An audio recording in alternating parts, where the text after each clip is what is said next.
Vamos encerrar com um papo aqui sobre IA, futuro e etc. Eu não vou me apresentar aqui de alguma forma, depois vocês podem me conhecer um pouquinho melhor nas minhas redes, e no final eu falo um pouquinho de mim.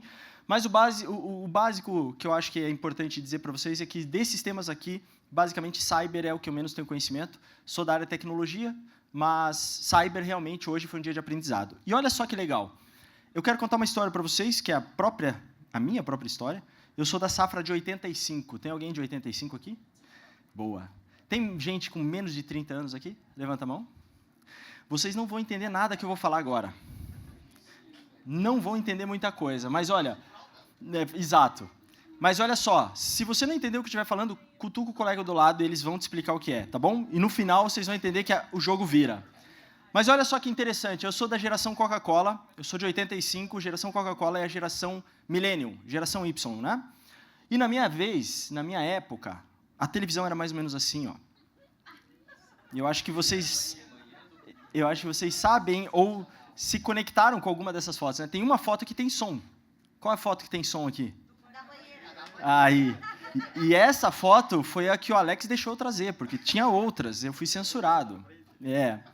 Mas olha que interessante, na minha época a televisão era mais ou menos assim, ela ditava muita coisa das nossas vidas e às 8 horas da noite em ponto eu ligava no Jornal Nacional para saber o que estava acontecendo no mundo. Não só eu ligava, como vocês ligavam, e os nossos avós, tios, pais ligavam.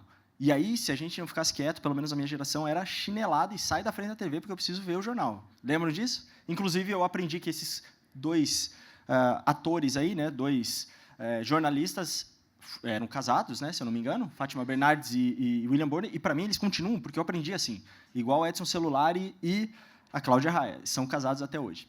Bom, o fato é que às terças-feiras, depois do Você Decide, mais ou menos, passava esse programa. Alguém lembra o nome? Cacete e Planeta. Os 30 menos aqui, cara, o que você está falando? Calma. Domingo, 4 horas da tarde, a gente se reunia na casa da tia Beth para ver o Faustão, que não era esse Faustão 2.0, era esse Faustão, que era amigo do Gugu e não era inimigo do Gugu, e que, quando eu estava na casa da minha avó Estela, comendo uma macarronada, meio-dia, estava passando aquela sem-vergonhice lá. E hoje a minha geração fala, nossa, a geração mais nova só fala besteira, só escuta coisa ruim. Olha aqui, ó, que interessante, né? Mas não para por aí, porque na minha época, nos esportes, eu vivi esses caras, esses esportistas. Eu vi Ayrton Senna correr pela manhã, e vocês sabem, ou talvez não saibam, se vocês não saibam, eu conto, Ayrton Senna perdeu muito mais do que ganhou, vocês sabem, né? Mas por que a gente gosta tanto do Ayrton Senna até hoje? Porque ele entrava e entregava tudo. Era vencer ou nem chegar. E, para exemplificar essa entrega dele dentro de uma corrida, teve uma corrida em Mônaco, está gravado, está no YouTube. Ele está 2 voltas à frente do Prost, e dando volta rápida atrás de volta rápida. Faltavam 10 voltas, o engenheiro fala para ele assim, cara, tira o pé, já ganhamos.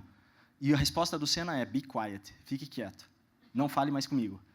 2 voltas antes, ele bate na entrada do túnel, ele bate o carro, ele sai do carro, está no YouTube, pode procurar. Ele sai, joga as luvas fora e vai para casa, porque ele morava em Mônaco. Ou seja, era tudo ou nada, era excelência o tempo todo, a ponto de colocar em risco a própria vitória. Isso faz com que a gente se identifique com esse cara. Não é pelas vitórias em si. Né? Todos os jogadores campeões do mundo da última geração de 2002, se alguém gosta de futebol, você sabe com certeza o nome de todos eles de cor, você sabe aonde joga, a posição do time, a camisa do time, o reserva dele. Esse cara aqui, ao vivo na Rede Globo, a maior emissora na época, ainda é, mas um esporte totalmente elitista, um esporte que não é acessível, e ele passou lá para a gente ao vivo, ganhando 3 Roland Garros. E eu vi aquela cena ao vivo. Alguém sabe o que é aquela cena lá?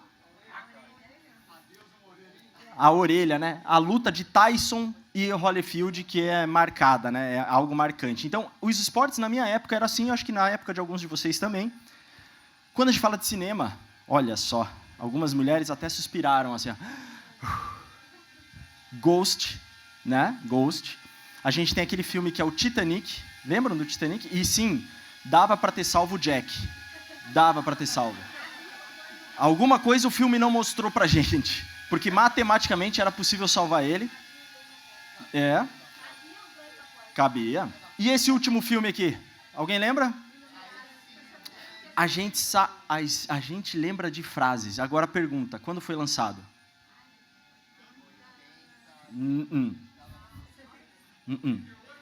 99. 99. A gente lembra das frases que o filme traz.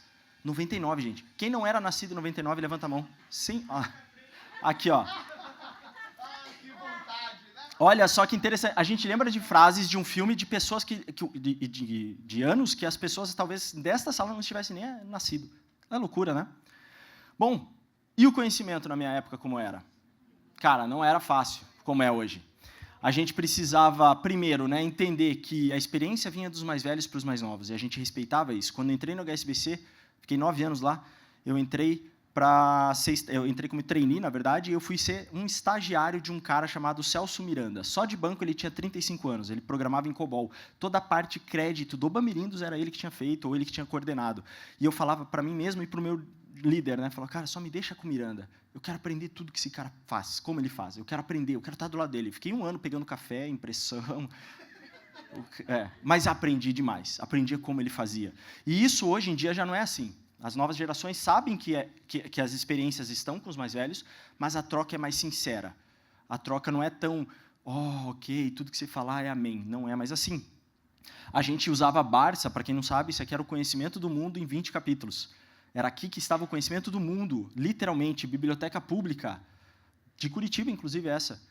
A gente ia para lá pegar livros para tentar fazer trabalhos com mais profundidade, porque não tinha de onde tirar a informação. Era isso. E quem tinha Barça era rico.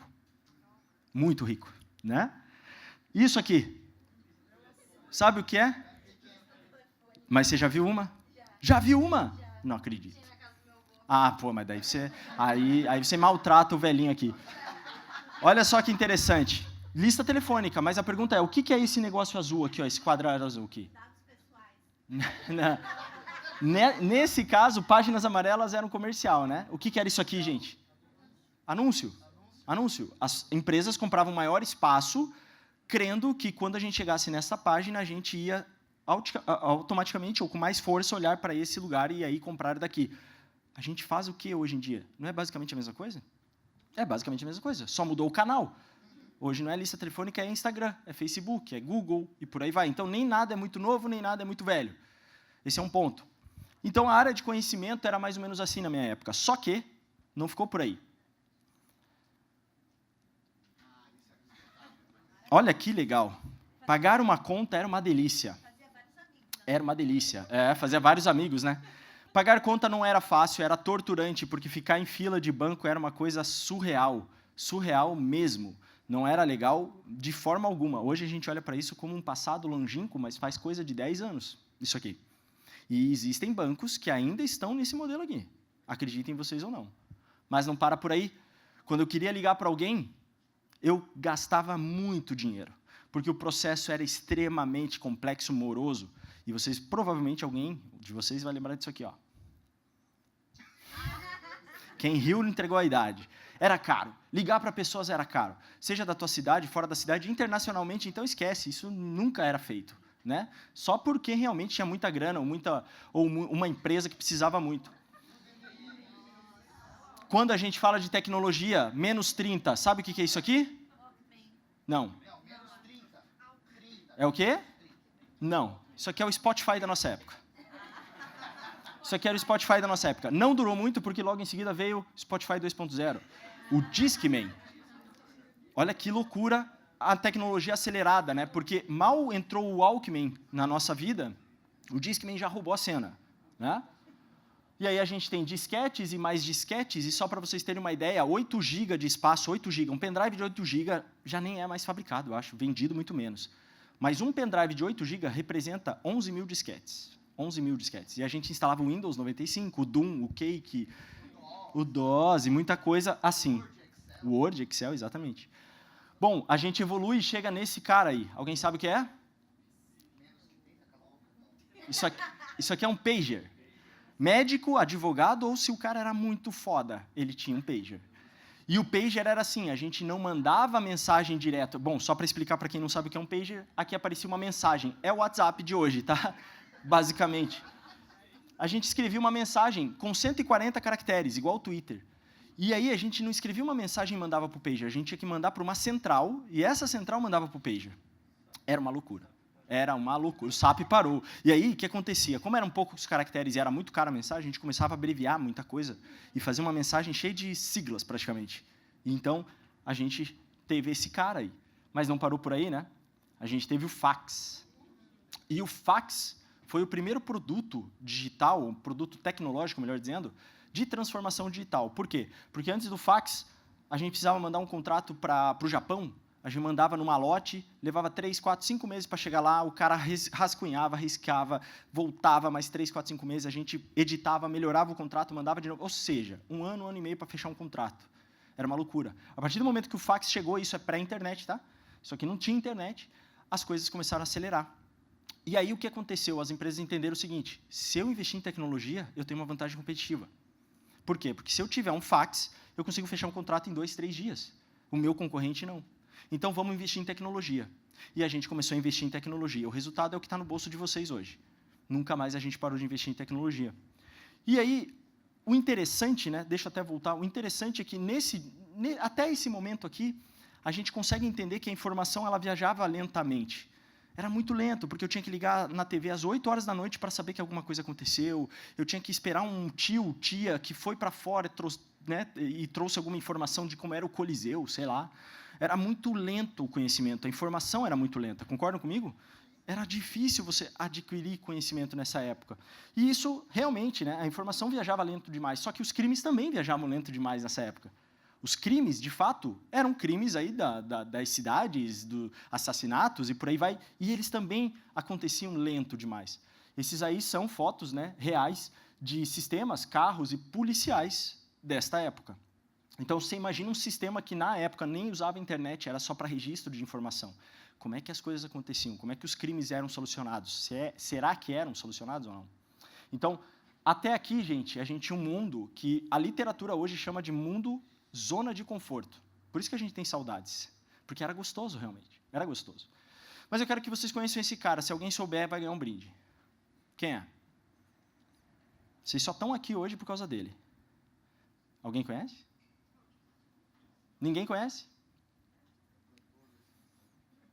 Tim Berners-Lee. Esse cara, um cara extremamente estudioso, hoje está com 72, 73 anos. Ele ele trabalhava no Conselho Nacional de Física da Europa, chamado CERN. Vou até pular aqui para vocês verem, pesquisador do CERN. E esse cara aqui, ele criou algo, ele inventou algo que mudou a vida de vocês, eu tenho certeza. E aí eu preciso que vocês comecem a conhecer esse cara, porque esse cara realmente mudou o mundo.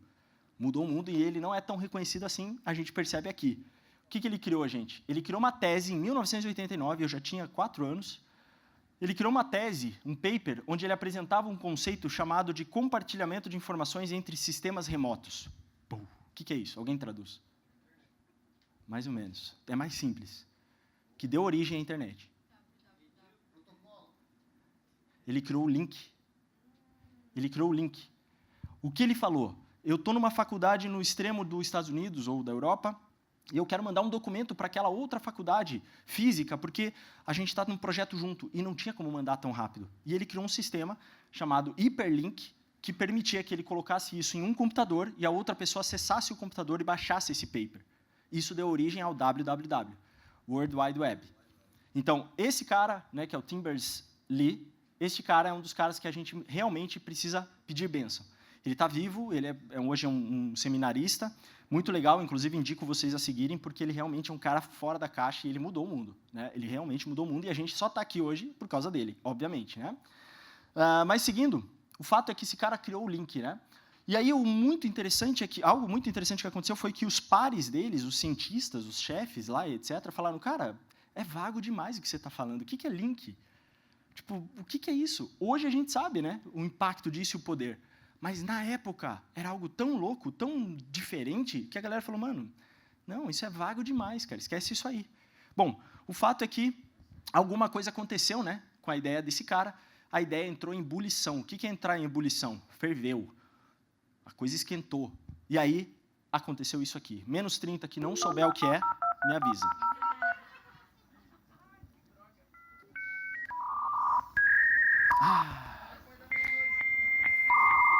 Quem não sabe o que é, levanta a mão, sem medo. As meninas não sabem. As meninas não sabem. Uma vez eu fiz uma apresentação que tinha esse som. Deixa eu só passar ele aqui. Pode baixar o som, House, por favor, não tem mais vídeo. Fiz essa apresentação numa faculdade e tal, e tinha umas meninas e tal, e daí rolou um burburinho assim. Eu fui ver o que era, né? Aí um cara falou, não, é porque essa menina aqui, ela acha que sabe tudo. E ela falou que sabe o que é isso. E a menina tinha, sei lá, 16 anos. Aí eu perguntei, é mesmo? Você sabe o que é isso? Ela falou, sei. São arquivos confidenciais que a NASA soltou. Comunicação extraterrestre. Mas falou sim, sabe? Aí eu falei, acertou. Filha da mãe acertou. Isso aqui, senhoras e senhores, é o som da inovação, é o som da liberdade, é o som da rebeldia. Isso aqui é o som da internet de escada. Minha primeira vez foi em 98. Cada um lembra a sua primeira vez aí. A minha foi em 98, e quando eu escutei esse som, eu falei, cara, o que é isso? O que está acontecendo? Eu entrei num aplicativo chamado IRC, a melhor rede social que já existiu na história. Quem sabe, sabe. Eu sou velho. E aí eu entrei num canal João Pessoa, Jampa. E eu entrei lá e aí o cara falou assim, eu estou em João Pessoa. Eu falei, você está em João Pessoa? Eu estava em Curitiba. Eu falei, não é possível que você está em João Pessoa. Eu falei, claro que eu estou, cara, eu moro aqui, o canal é de João Pessoa, inclusive. E tal. Eu falei, e aquilo explodiu minha cabeça. Eu falei, nossa, que loucura, cara, que loucura. Só que nessa época não tinha business, não tinha negócio. Era comunicação, bate-papo do UOL, e-mailzinho para lá, e-mailzinho para cá, era besteirinha. Não era assim o que é hoje, né? O fato é que, de lá para cá, depois da ideia do Tim Berners-Lee, ele é responsável por impactar 5,4 bilhões de pessoas. 5,4 bilhões de pessoas. Essas pessoas hoje, 36 anos depois, olha só que interessante, 36 anos depois, essas pessoas lá que falaram que a ideia era vaga demais, provavelmente hoje utilizam o mesmo serviço que eles mesmos criticaram naquela época, né? Mas o fato é que 5,4 bilhões de pessoas hoje estão conectadas na internet e, cara, isso mudou tudo. Transformou como a gente trabalha, como a gente ama, como a gente aprende e até como a gente declara guerra. Olha só que interessante. Se não mudou mesmo, a gente mudou a forma de consumir serviços, sim ou não? A gente mudou a forma de comprar coisas. Essa aqui é a Rua 15, lá de Curitiba. Minha mãe, quando a gente precisava comprar um tênisinho novo, ela falava assim, se arruma que a gente vai para o centro. Que centro hoje em dia? As cidades são policêntricas. Não tem mais aquele centro comercial, não precisa. Né? O que gera outro problema para a sociedade, que é, beleza, o que a gente faz com isso aqui agora? Porque está vazio. Né? Mudou a forma como a gente consome entretenimento, inclusive isso aqui, para quem não sabe, é uma locadora de vídeo. Isso aqui é nostálgico, né? E está voltando, escrevam o que eu vou falar, o que eu estou falando. Vai voltar. E aí, tudo mudou, praticamente tudo mudou. Hoje a gente tem Amazon, a gente tem OLX, a gente tem Mercado Livre, a gente tem Rappi, iFood, tudo a um clique de distância. Tudo a um clique de distância. A gente tem Netflix, Spotify. Sabem quantas músicas tem disponível no Spotify? Chuta aí. Chuta aí um número. 1 milhão? Bilhão, você falou. 1 bi? Não, menos. 476 milhões de músicas. Mas o interessante não é que é 476 milhões de músicas no meu celular. É 476 milhões de músicas no meu celular, no seu celular, no celular do Alex. Somem todas as músicas que a gente tem no nosso celular aqui. Isso é exponencial. Isso muda o jogo, totalmente. Né? Então, o fato é que a gente está entrando, o que eu chamo, né, de uma nova era, que eu vou explicar para vocês, mas basicamente a gente tem tudo a um clique de distância. A gente tem câmeras de telefone e celular melhores que as câmeras que fotografaram a Copa de 94. A gente tem tudo smart, smartwatch, smart glass, a Samsung agora liberou o Smart Ring, um anel que vai monitorar a tua vida inteira, né? Através de um anel, a tua saúde vai ser monitorada 24 horas por dia, por noite. A gente tem Apple Vision Pro, que é uma tecnologia de explodir a cabeça, realmente é algo que é surreal, para quem já usou sabe o que eu estou falando, mas a gente não sabe nem para que serve ainda. Não tem aplicação, mas existe. E a gente tem telas tão pequenas que cabem no pulso do nosso braço, que eu nem imaginava que era possível ter telas tão pequenas. E, ao mesmo tempo, a gente tem telas tão grandes, como essa. Que loucura! Isso aqui é a Sphere, lá em Las Vegas. Vocês já foram impactados, provavelmente, aí no Instagram, no YouTube. Procurem o show do U2 em Las Vegas, na Sphere. É surreal. Mas aí a gente entra na era da imaginação, que é o que eu estou falando para vocês, que é o que eu vou explicar mais à frente. A gente tem cidades futuristas já rolando, enquanto a gente acha que o futuro ainda está longe. Está rolando, está acontecendo, tá aqui, está agora. Cidades futuristas já existem. Isso aqui é o Hyperloop, tá? Que é um metrô muito maluco, que é também daquele cara bem maluco chamado Elon Musk. E ele está revolucionando algumas coisas também nesse ramo. A gente tem o Burj Khalifa, que é o maior prédio do mundo. Tem quase 1 quilômetro de altura e por aí vai. Então, as coisas estão acontecendo rápido demais. E veja, o mundo não é mais como era antigamente. É um fato, tá? Não sei se... As meninas, provável. Eu, não. Vocês, talvez. Meu filho, meu neto, com certeza, vão tomar um sorvete em Marte. Ali, é um bairro. É um fato. A tecnologia já existe. A gente está descobrindo agora como potencializar isso.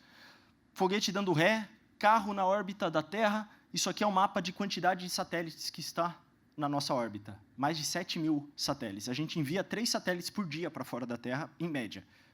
3. É muita loucura, né? Então, turismo espacial, tecnologias emergentes, reutilização de materiais, isso tudo é verdade.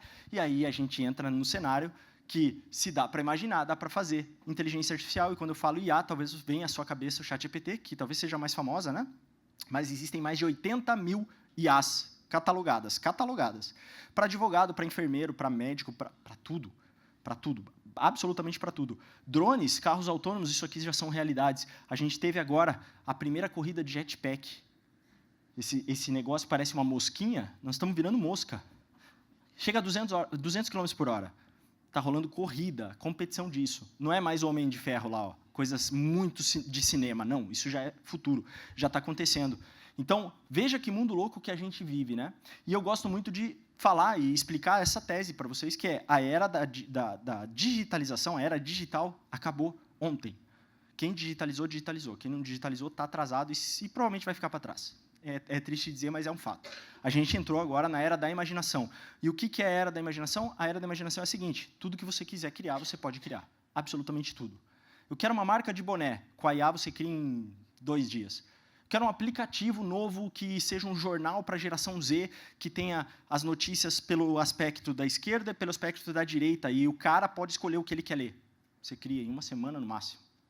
Tudo você pode criar, né? Se vai ser comercial ou não, eu não sei, mas o protótipo você pode fazer. E aí a gente chega a esses contextos, né? Então, por que essa era, a revolução, é tão importante? Porque ela não substitui a outra, como a Revolução Industrial substituiu a antecessora. Ela vai somar as outras. Ela soma. E aqui não é quem tem mais dinheiro está usando, é para todo mundo. A IA está aí para todo mundo usar, a custo baixo. A custo baixo. E aí, olha que interessante, esse cara é o Suleiman. Vocês usam qual arquitetura aqui? Microsoft? Google? Legal. Esse cara é o CEO da Microsoft AI. E ele fala o seguinte, ó, os próximos 10 anos serão a década mais próspera e transformadora que já experimentamos como espécie. Uau, porra. Os próximos 9, porque ele falou em 2024. Então, só faltam 9. A mais próspera e transformadora da nossa espécie. Se é verdade ou não, não dá para saber. Mas pessoas que estão muito à frente dessa tecnologia, desse trabalho, estão falando isso. É esperar e ver. O fato é que, como eu falei para vocês, a gente vem tendo revoluções com relação ao tempo, e eu vou passar muito rápido aqui. A era industrial que vocês estudaram na escola, aula de história agora. A era industrial não é revolução industrial, é era industrial, porque a revolução aqui foi a revolução do tempo. Vocês sabiam que até a era industrial a gente não media tempo? Era tipo só noite e dia? A era industrial trouxe hora, minuto, segundo. Por quê? Porque eles precisavam sincronizar fábricas. Foi aqui que a gente começou a falar de hora, minuto e segundo. E aí, para pensar, o momento aqui dessa revolução, o poder estava no meio, nas mãos de quem? Nas mãos de quem detinha os meios de produção. Esse era o momento de escalabilidade, urbanização, mecanização. Então, essa é a revolução do tempo, a gente revolucionou o tempo. Legal. A próxima foi a digital, era digital, não é revolução digital, era digital, porque a revolução aqui foi do espaço. Como assim revolução do espaço? Acabou o espaço físico. Eu posso trabalhar para qualquer empresa, de qualquer lugar do mundo, da minha casa em Curitiba, ou de Jaraguá, ou de Colombo. O espaço físico acabou, a partir do momento que a gente virou digital. Concordam comigo? Foi aqui que a gente começou a ter rede social, digitalização, smartphone, internet. Os poderes, né, o poder que estava nas mãos de quem? De quem detinha os meios de conexão. Quem detém ou detinha os meios de conexão nessa época aqui? Fala para mim. Fala uma empresa. Me ajuda. Uma empresa. Meios de conexão. Galera, Google, Apple, Samsung, meios de conexão. Eu uso o que para me conectar com os outros? Um equipamento e internet. Aqui estava o poder. Legal, só que a gente não está mais aqui. Como eu falei para vocês, a gente está na era da imaginação e, na verdade, a gente está fazendo uma revolução da criação. Como assim, revolução da criação? Assim mesmo, o Papa usando Balenciaga. Vocês viram isso? A minha avó acredita até hoje que é real. Porque ela não sabe o que é Balenciaga, Ela sabe quem é o Papa, e para ela é o Papa. E acabou. E é uma nova roupa do Papa. E vai tirar isso da cabeça dela. E aí? O fato é que a gente está criando agora a revolução da criação, ou seja, todo mundo agora tem a possibilidade de se tornar mais criativo, com a ajuda de uma inteligência artificial. Isso é muito legal, para o lado bom, mas também para o lado ruim. E a gente vai chegar lá. O fato é que aqui o poder está na mão de quem? De quem detém os meios de criação. Quem detém os meios de criação, gente? Uma empresa. OpenAI, Copilot, Gemini, ou seja, empresas que detêm a máquina, a engine da IA. E ali, a partir dessa engine, a gente faz várias outras coisas. Então, esses caras estão ganhando muito dinheiro hoje em dia, muita relevância hoje em dia. Então, olha que interessante, a gente está migrando, enquanto sociedade, de um conceito muito ainda industrial, digital, e agora entrando na era da imaginação, e eu quero que vocês prestem atenção numa coisa. De 2001 a 2024, essas são as top 5 empresas mais caras ou mais valiosas do mundo, segundo a Bolsa Americana. Beleza? Eu vou dar um zoom para vocês que fica mais fácil. Em 2001, o primeiro lugar era a GE. A GE valia 406 bilhões. Bilhões, é muito dinheiro. Bastante, né? Em 2019, a Apple valia 1,3 trilhões. Trilhões. Isso aqui a gente está falando de 18 anos de diferença. De 2019 a 2024, a Microsoft vale 3 trilhões. Vocês sabem o que é isso? Vocês estão vendo o salto? É surreal, é abissal, assim, ó, é assustador, assustador. E aí, só vou voltar aqui para vocês perceberem uma coisa. Mas, Gui, você falou que aqui o meio de criação é que detém o valor. Pois é, a Microsoft, com a IA, saltou absurdamente. A Apple ainda é um grande player, mas vamos combinar? IA da Apple ninguém usa. Não existe. A Aramco, alguém sabe o que é Aramco? Aramco é petróleo. Aí você fala, pô, mas petróleo? Pois é, criação. Criação de energia. O que nós precisamos hoje para sustentar tanta IA? Energia. E aí a gente vem para a NVIDIA, que era uma empresa inexistente nos últimos anos, inexistente mesmo, chegando a 1,9 trilhões já, e a Amazon, que vai sempre estar ali com as suas IAs, com a AWS, etc. Então, olha que loucura que a gente está vivendo hoje em dia, senhoras e senhores. Isso é muito louco. E aí a gente fala de oportunidades, eu não vou me delongar muito aqui, 95% dos executivos falam que sim, a IA vai mudar o jogo, 40% já está investindo fortemente nisso. Esse é um dado muito surreal para mim. A Salesforce lançou um report falando que 49% da população mundial, 49% do mundo já usa IA. 34% utiliza todos os dias. Quem aqui usa todos os dias? Levanta a mão. Ó, tá mais do que aqui, inclusive. E isso aqui está subindo todos os dias. 34% utiliza todos os dias. Tá, ok. Desse time que usa, 65% são da geração Y ou da geração Z, vocês. 72% estão empregados. Cara, para mim esse número é assustador. Não sei se vocês tinham noção que 49% da população mundial já está usando IA. Vocês sabiam disso? Para mim é assustador. Bom, o fato é que se 2024 foi o ano da experimentação da IA, 2025 foi o ano da aceleração, e a gente entra agora num conceito que é, se acelerou desse jeito, o que vai acontecer no futuro? Como é que vai ser isso aqui no futuro? E eu tenho uma frase que fala o seguinte, o futuro já é passado. Sabe por que o futuro já é passado? Isaac, quanto tempo a gente está falando desse evento aqui? Uns 2 meses? Você vê, cara, que o futuro daquele dia já é passado. O que eu quero dizer com isso? Que se vocês querem chegar num futuro que vocês vislumbram hoje, vocês têm que começar agora. O futuro já é passado. O futuro não chega. O futuro se constrói. Então, se você pensa num futuro, você tem que começar a construir ele agora. Por isso que eu falo que o futuro já é passado. Vocês vão entender um pouquinho. Se você está duvidando disso, deixa eu te mostrar uma coisa. O que eles estão fazendo aí? Com o que eles estão mexendo aí? Apple Watch, talvez? Pois é, mas caramba, Gui, não, esses caras aí já sabiam de alguma coisa. Será mesmo? Será que eles sabiam de algo? Pois é, comportamento. O humano sempre quis isso aqui. Assim como ele sempre quis o que já tem aí. E a gente quer mais coisas. Os sinais estão aí. Cabe a nós agora identificá-los, esses sinais, para aproveitar melhor a onda.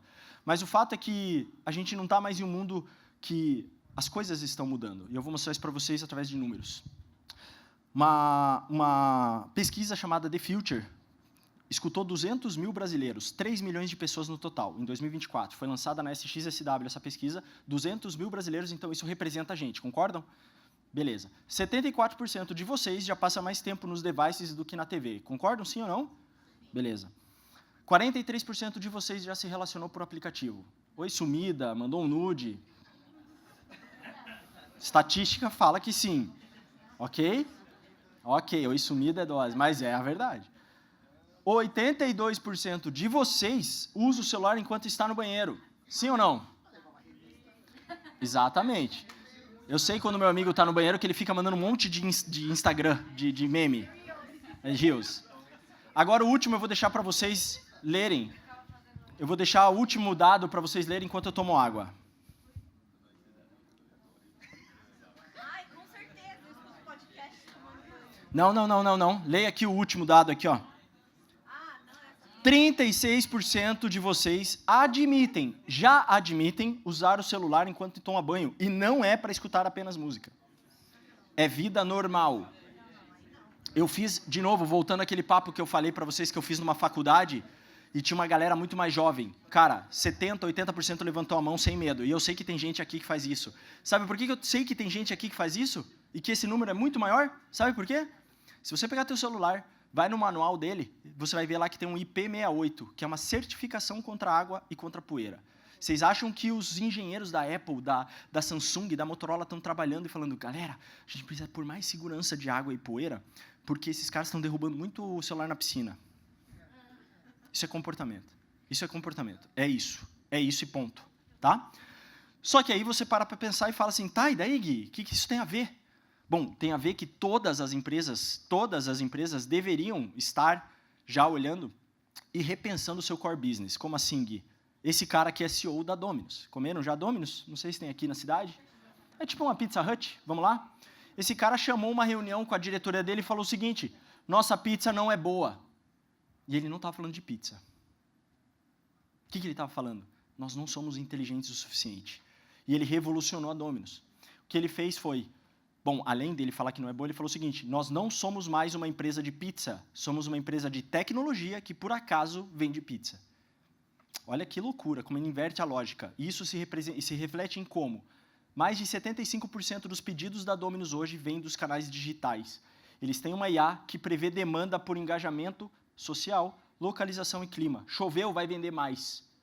Vendeu mais, vamos produzir mais massa e deixar pronto pré-assado. Além disso, eles estão testando entregas nos Estados Unidos com carro autônomo e com drone. Loucura, né? E o nosso negócio, a gente tem que repensar também. Não só isso, né? O fato é que a gente não está mais em tempos de mudança, a gente está em mudança de tempo. O tempo está mudando, galera. Acabou aquele mundo confortável de ligar às 8 e ver o Jornal Nacional. E aí você para perguntar, tá, e daí o que isso tem a ver com o nosso tema de hoje? Agora eu cheguei aqui. Tá, Gui, mas e os riscos, as ameaças? Aí eu trago para vocês o seguinte, as ameaças que sempre existiram, né? Tem empresa que acha que tem um castelo e que as ameaças estão lá fora do castelo, mas a gente é cercado por jacaré. E se o cara conseguir invadir o castelo, relaxa que eu tenho templários. Eu tenho os templários para proteger. Só que as empresas que ainda pensam assim, elas não notaram algumas coisas. Elas acham que ainda são castelos, né? E que tem templários, e talvez os templários aqui, Alex, você seja um deles. Né? Eu sei que aqui não é um castelo nesse sentido, mas olha que interessante, né? Por que eles acham que são castelos? Existe um conceito chamado build-born.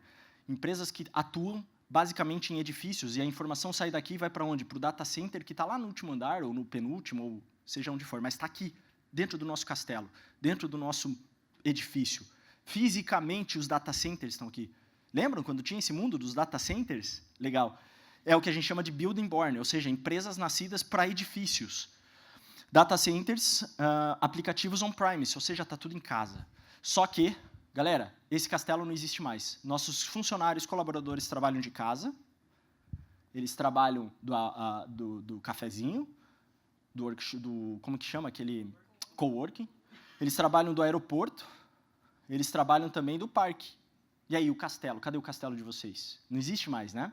E aí a gente entra, então, em empresas cloud-born, ou seja, nascidas para a nuvem. Olha, que legal, então nós nascemos para a nuvem, e está todo mundo assim, ó. Né? Por quê? Porque a gente está na nuvem, mas o pé está aqui, a gente ainda não está lá. A gente ainda está aqui, de alguma forma. Né? Com algum processo engessado, alguma coisa assim. Perfeito. Então, a gente sai de building borns, data centers, edifícios, acesso físico, segurança patrimonial. Quando eu precisava entrar no data center do HSBC, precisava ter uma senha, um segurança precisava me acompanhar lá dentro. Era uma loucura. Era físico. A segurança não era cyber, era patrimonial. Era o cara crachá. É a catraca. Era assim que funcionava. A gente vai para cloud-born, ou seja, tudo em qualquer lugar. Não tem mais lugar de trabalho. Plataforma, SaaS, IoT, um monte de coisa aqui. Só que a gente também está migrando para cá. E a gente está indo para onde? Vai, me ajudem. AI Born. E aí, o que vai ser AI Born? Como assim, Gui? O que é AI Born? Vamos lá. Deixa eu só explicar para vocês um conceito rápido. Para pensar que quando a internet nasceu lá em 98, era impossível imaginar o Uber. Concordam? Em 98, era impossível imaginar o Uber, né? Nós estamos naquele momento para IA. Que tipo de modelo de negócio vai surgir daqui 10, 15 anos? A gente não faz ideia, galera. Eu só sei que vai ser muito louco. Muito louco. A gente não faz ideia do que vem. A gente não faz ideia. Mas é um fato que a gente está indo para lá sem dúvidas. E aí a gente começa a falar de novas ameaças totalmente desconhecidas. Totalmente desconhecidas. Como assim, Gui? Tipo isso.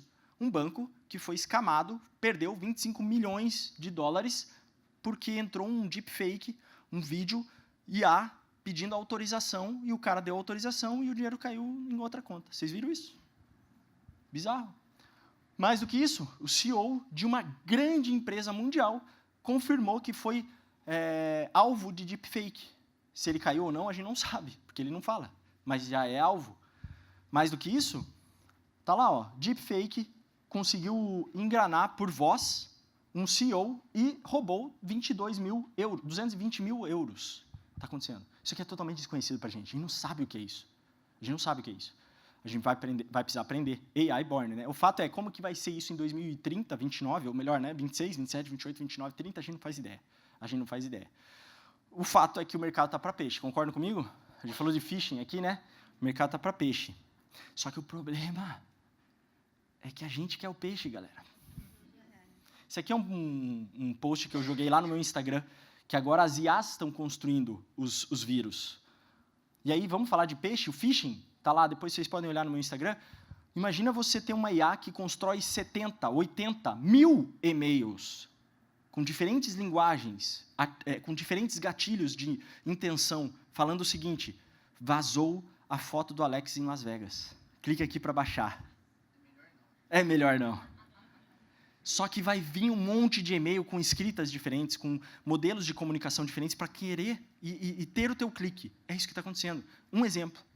Isso está acontecendo direto. Então, o peixe somos nós. Entrando já no final, aqui no caminho final do nosso encontro, IA e cibersegurança não são temas que você derruba só para TI, galera. Não são. Claro? Não, tô caminhando aqui. Então tá bom. Beleza. Mas o fato é que IA e cyber não são temas que você derruba para TI só. Não são, galera, não são. Por que não é? Porque são forças que estão redesenhando desde sociedade, economia, os negócios e o poder. Como assim o poder? Cara, a gente tem, geopoliticamente falando, guerras cibernéticas. A gente nem sabe. Não, a guerra vai matar cada vez menos, tá? Queramos nós que não tenhamos guerras, mas cada vez menos a gente vai ter menos mortes, porque a guerra vai ser no campo cibernético. Roubo de dados, contratos e por aí vai. E aí eu trago para vocês o seguinte: qual é o teu papel como profissional, o meu papel, nesse mundo que é cada vez mais caótico, é mais veloz, é mais ambíguo, conectado, urgente, instável e não linear? Vamos lá. Pensamento crítico e tomada de decisão. Desenvolvam essas soft skills. Querem ser felizes no futuro? É isso aqui. Vou dar receita, hein? Daqui 10 anos, me procurem no Instagram e me agradeçam. Pode tirar foto no final, eu vou deixar. Me agradeçam mesmo, porque olha só, pensamento crítico e tomada de decisão é uma soft skill que você precisa desenvolver. Por quê? Porque a IA não é nossa amiga. Tudo que ela entrega para a gente, você tem que duvidar, você tem que ter um pensamento crítico, você tem que ter uma análise em cima, você tem que buscar fontes de referência. Não é assumir e comer com farinha, não. Então, o pensamento crítico é, não aceita tudo que está chegando. Vamos questionar. Cara, recebi um e-mail aqui falando que eu tenho 10 mil a receber na Rússia. Meu irmão, nem a minha 10ª geração para trás visitou a Rússia. Eu vou clicar no link desse? Pelo amor de Deus. 10 mil é 10 mil, né? Pensamento crítico. Eu vi esses dias, tem um baú da felicidade do Silvio Santos. Não é esse, mas é tipo isso. E o cara estava falando na TV o seguinte, que um cara processou ele porque ele caiu num scam desse. O cara ligou para esse possível cliente e falou: oi, tudo bem? Você ganhou aqui o baú da felicidade. Eu preciso que você me entregue o seu Pix, me passe algumas informações e tal. Perdeu 10 mil reais da conta. Aí ele processou a empresa desse carnê. E aí o advogado da empresa falou o seguinte, cara, você nunca comprou um baú da felicidade? O cara falou, não, eu nunca comprei. Então, como é que você pode ter ganho? Como é que você poderia ter ganho, cara? Ou seja, é a ganância, é o comportamento humano. Sentimentos, emoções humanas levando a gente a fazer merda, com todo o respeito da palavra. É isso, cuidado. Tomada de decisão, tá ali, né? Criatividade e imaginação. Era da imaginação. A IA vai fazer. A IA vai, inclusive, criar. Mas quem imagina somos nós. O que eu quero dizer com isso? A gente chegaria muito mais rápido. Se existisse IA, em 1964, a gente chegaria muito mais rápido na Lua. Concordam? Mas a IA nunca imaginaria levar a gente para a Lua. Essa ambição é humana.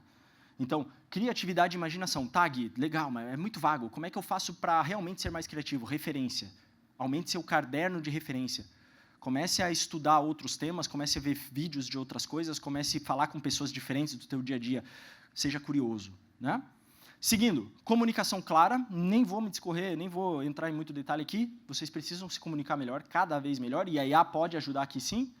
Empatia escutativa, isso aqui a IA não tem, gente. A IA não tem empatia, não tem escutativa, e não vai ter. São coisas humanas. E, por último, não menos importante, ética na utilização da tecnologia e da IA. Ética, ou seja, vou ter acesso a coisas, o que eu faço com isso? Eu jogo na nuvem? Eu vou contar um caso rápido aqui. O cara jogou uma planilha de cargos e salários numa IA dessas, corporativa. E jogou lá e fez umas perguntas. Aí um outro cara de outro departamento perguntou assim, meu salário está dentro da base? Totalmente ingênuo. Cara, veio o relatório da empresa para ele. Teu salário está assim, assim, assado, mas o topo é aqui, o baixo é aqui. Porra. Aí aprendeu. O que ele fez com isso, né? Ou o que o cara que jogou essa informação lá fez com isso aqui. Aí é complicado. Então, letramento, sensibilização, treinamento é o tempo todo. O fato é que quer se dar bem nesse momento, só foque em ser humano. Literalmente. Seja humano. Cada vez mais humano. Porque isso aqui, cara, não tem IA que vai tirar de você. Que são um pouco daquelas soft skills que eu falei. Tá bom, mas e a empresa? Qual é o papel da empresa aqui? Então, a empresa é gestão de risco não linear. O que é não linear? Cara, não linear é... O ladrão não entra pela porta da frente.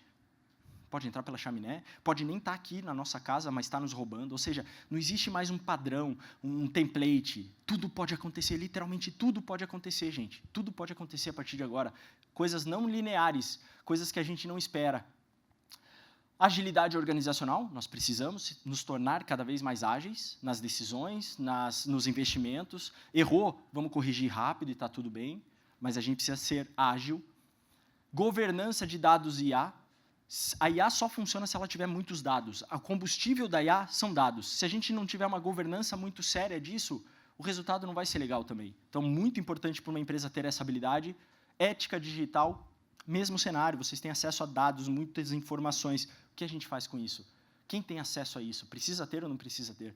São pessoas maduras ou não tão maduras? De idade mesmo, de experiência, de ambição. Por último, não menos importante, né? Capacidade de criar uma comunidade. Não sei se vocês sabem, eu tenho um filho de 14 anos, ele não usa mais Instagram. Ele não usa Instagram, não é que ele não usa mais, ele nunca usou Instagram. Aí eu pergunto para vocês, as novas gerações não querendo usar as redes sociais que a gente tem hoje, as empresas vão fazer publicidade aonde? As empresas vão vender para quem? Como?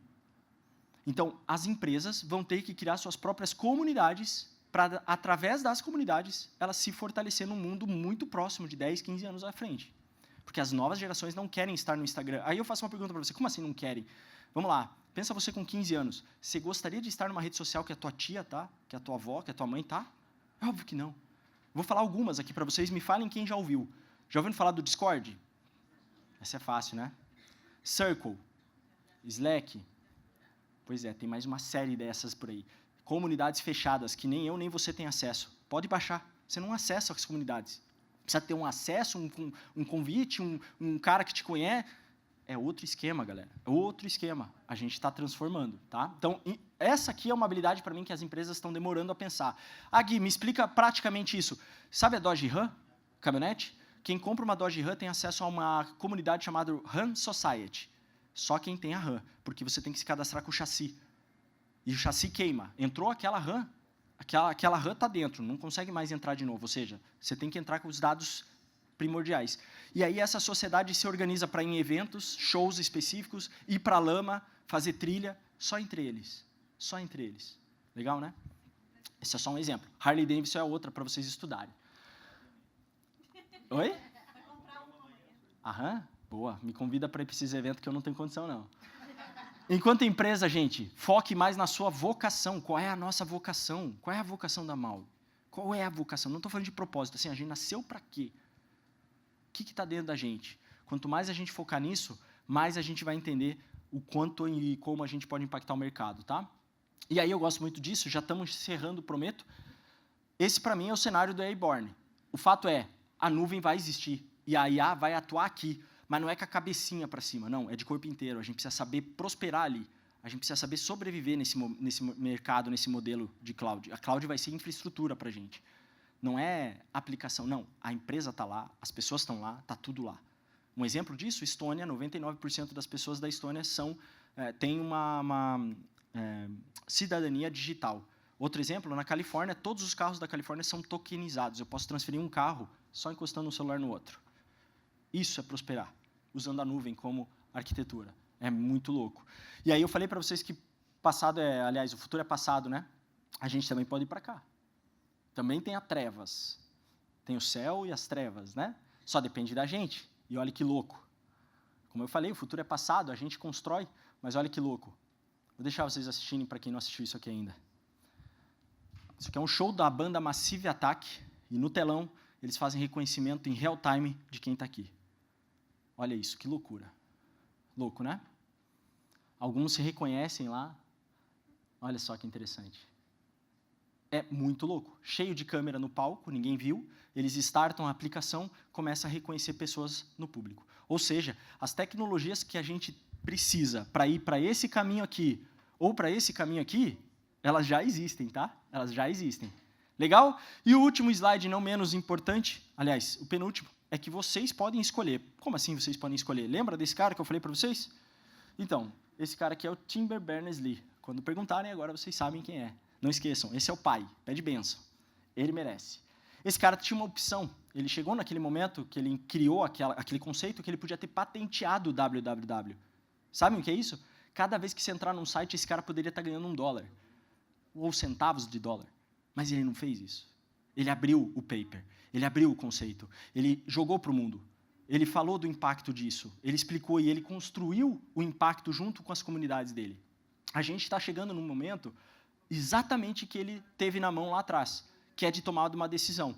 A gente vai construir pontes com aquilo que a gente tem, ou a gente vai simplesmente ignorar e construir mais algema, né? A gente chegou nesse momento. Cada um de nós é que vai fazer a escolha na real. Cada um de nós. Mas o fato é, como eu expliquei para vocês, a gente está nesse momento aqui, lá em 1989, quando esse cara criou o link, a ideia do link, a gente está nesse momento com a IA. O que vai vir, que modelo de negócio vai surgir, cara, a gente não faz ideia, mas vai acontecer. Né? Aí cabe a nós aí qual caminho seguir. Senhoras e senhores, eu sou o Gui Zanoni, minhas redes sociais estão aqui, depois podem me seguir, será um prazer conectar com vocês. Mais uma vez, tá? Queria agradecer muito a Belago pelo convite, pela parceria, pela confiança de me trazer para o palco aqui, eu sou meio maluquinho mesmo, mas agradeço muito a confiança de vocês, agradeço muito a Malve por abrir as portas da casa, e fico à disposição de vocês. Para mim vai ser sempre um prazer aí falar com vocês. Valeu, gente. Obrigado.